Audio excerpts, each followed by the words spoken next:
à tous et à toutes. Avraham Avinu charge de mission à Eliezer d'aller chercher une candidate, d'aller chercher une femme pour Yitzhak. Avraham intervient. Il espère Yitzhak aller chercher sa femme. Il choisit parce que Avraham Avinu, son objectif, c'est continuer le chesed dans le monde. Avraham Avinu a créé un start-up incroyable. La foi qui marche ensemble avec la bienfaisance. Eliezer, fidèle à son rave, fidèle à son maître, va chercher une fille pour Yitzhak. Eliezer met des conditions presque pas possibles aujourd'hui, des critères pour choisir une femme. Je ne sais pas si vous imaginez un peu le scénario, mais imaginez-vous une fille qui attend dans une station de bus, et il y a un homme qui s'arrête devant elle et dit « Tu peux me donner ta gourde pour boire ?» Il a des chameaux avec lui. C'est pas un homme, un passager vieux qui tombe par terre, qui dit « Donne-moi de l'eau ». C'est un homme qui est à côté du puits. Il a 10 chameaux. Sur les chameaux, il doit avoir des verres, des gourdes, tout ce que vous voulez. Il vient d'un chemin. Donc il a. Pour elle, pour cette femme, c'est pas plus qu'un homme qui cherche à l'embêter. Pas plus. Quand un homme, il a un verre dans sa main, et il regarde la fille qui monte avec une gourde, et il peut descendre dans le puits, lui, et lui dire « Donne-moi à boire », ça paraît quand même ridicule. Et qu'est-ce qu'il veut Eliezer? Il veut que cette femme lui dise « Ah, bien sûr, je vais te donner à boire, je vais m'occuper de tes chameaux. » Vous savez qu'est-ce qu'un chameau consomme comme eau? Un chameau, c'est en moyenne, 50 litres d'eau. Il a 10 chameaux, c'est 500 litres à faire boire. Et Eliezer demande à Hachem que la fille qu'il trouvera pour le fils de son maître soit d'accord de faire ça. Parce qu'Eliezer a compris que il faut un chesed extrême. Chesed extrême, ça doit être une envie d'un homme de faire du bien. Vous savez, la majorité des gens, comment ils agissent dans leur tête pour faire du chesed? Je lui rends service, il me rendra service. Les gens dans leur tête, le chesed, c'est pas du social pour du social. C'est créer une vie sociale. Aide-moi aujourd'hui pour que je puisse t'aider demain quand tu as besoin de moi. Ça, c'est plus du chesed, c'est un troc. C'est un troc de service. À l'époque, il n'y avait pas la monnaie courante, donc les gens faisaient du troc. Tu me donnes des pommes, je te rends des concombres. Tu me donnes une chèvre, je te rendrai un veau. Tu me donnes 2 chèvres. Des fois, il y a une sorte de chesed, qui c'est même pas du chesed. C'est un troc. Ça, malheureusement, le chesed a été pollué. Le chesed, on fait pour se coller à Hachem.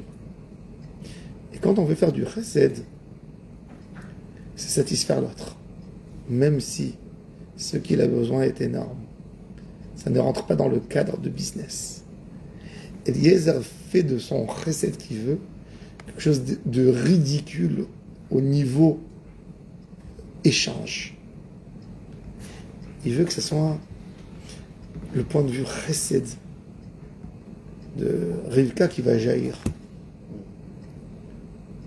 Il n'a pas du tout envie que ça soit un commerce, un échange. Et c'est pour ça que quand Avraham Avinu le charge de mission, aller chercher une fille qui fait chesed, il faut trouver vraiment du chesed. Si c'était tout simple, Une femme, elle voit à l'époque un gros commerçant qui vient avec 10 chameaux. Elle se dit, je vais lui rendre service. Il va me donner un pourboire. Eh ben non. Eliezer se rend ridicule parce qu'un chesed, il se fait pas rien qu'avec des gens qui nous plaisent physiquement, qui sont sympas, qui sont beaux, qui sont riches, qui sont forts. Le chesed se fait même avec un ignorant, même avec quelqu'un qui te paraît ridicule. Si tu as du vrai chesed en toi et pas un échange, toi tu lui donnes pour qu'il te donne, ben tu aides même un ridicule. Et c'est ce que Eliezer avait besoin. Eliezer avait besoin d'une femme qui va rentrer dans la tente de Sarah, qui va se mettre dans le désert et qui va appeler les gens pour venir manger et qui va servir et donner et partager son pain avec n'importe qui ne sera pas là que pour des raisons de confort. C'est pour ça que la Torah nous dit que quand elle nous raconte les histoires de la Torah, c'est plus important que les halachot, que les règles halachiques, que les enfants ont étudié. Yafa sichatan shel avdei avot yoter mitoratan shel banim. Plus belle la parole des serviteurs des patriarches, comme celle de Eliezer, où on voit la Torah qui nous raconte dans Chaye Sarah en long et en large ce que Eliezer a dit, sa prière, sa rencontre avec Rivka. Ensuite, la visite dans la maison des parents de Rivka. Ensuite, il leur raconte tout ce qu'il a dit. Et il leur raconte comment ça s'est réalisé. Pourquoi ? Parce que c'est là où on comprend, à travers l'histoire, qu'est-ce que nos parents ont voulu de nous ? Qu'est-ce qu'Abraham Avinu a voulu créer dans le Ham Israël ? C'est quoi un vrai chesed ? Combien de fois on se perd dans le chesed ? On lui donne des fausses dimensions. On ne lui donne pas le vrai cadre du chesed. Chesed, c'est donner de la même manière que Dieu a donné. Quand Dieu nous a donné, nous a créé, est-ce qu'il s'attendait à un retour ? Non. Car s'il s'attend à un retour, c'est pas du chesed. Chesed, ça doit être pur. Ça doit être la volonté de donner. Une volonté dans l'homme qui se réveille et qui le pique et qui le brûle à chaque moment et à chaque instant où il voit quelqu'un qui a besoin de lui. Point. Ça, c'est du chesed. Gomle chassadim, le Ham Israël, on est gomel chassadim. On n'est pas là pour faire des affaires. On est là pour donner. Pour donner.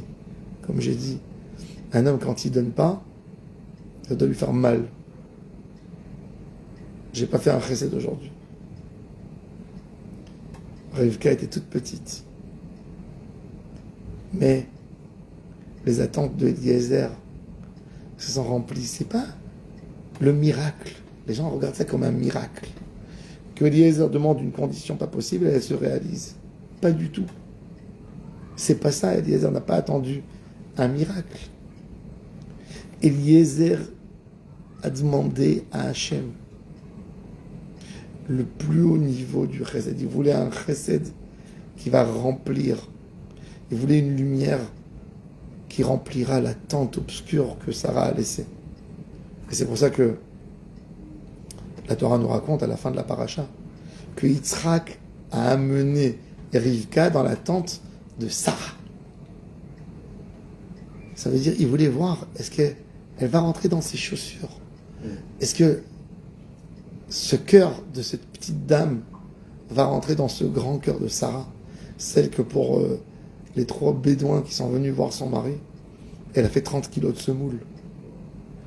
Eh bien, la Torah nous raconte que quand Rivka est rentrée, le nuage qui était attaché sur la tente de Sarah est venu.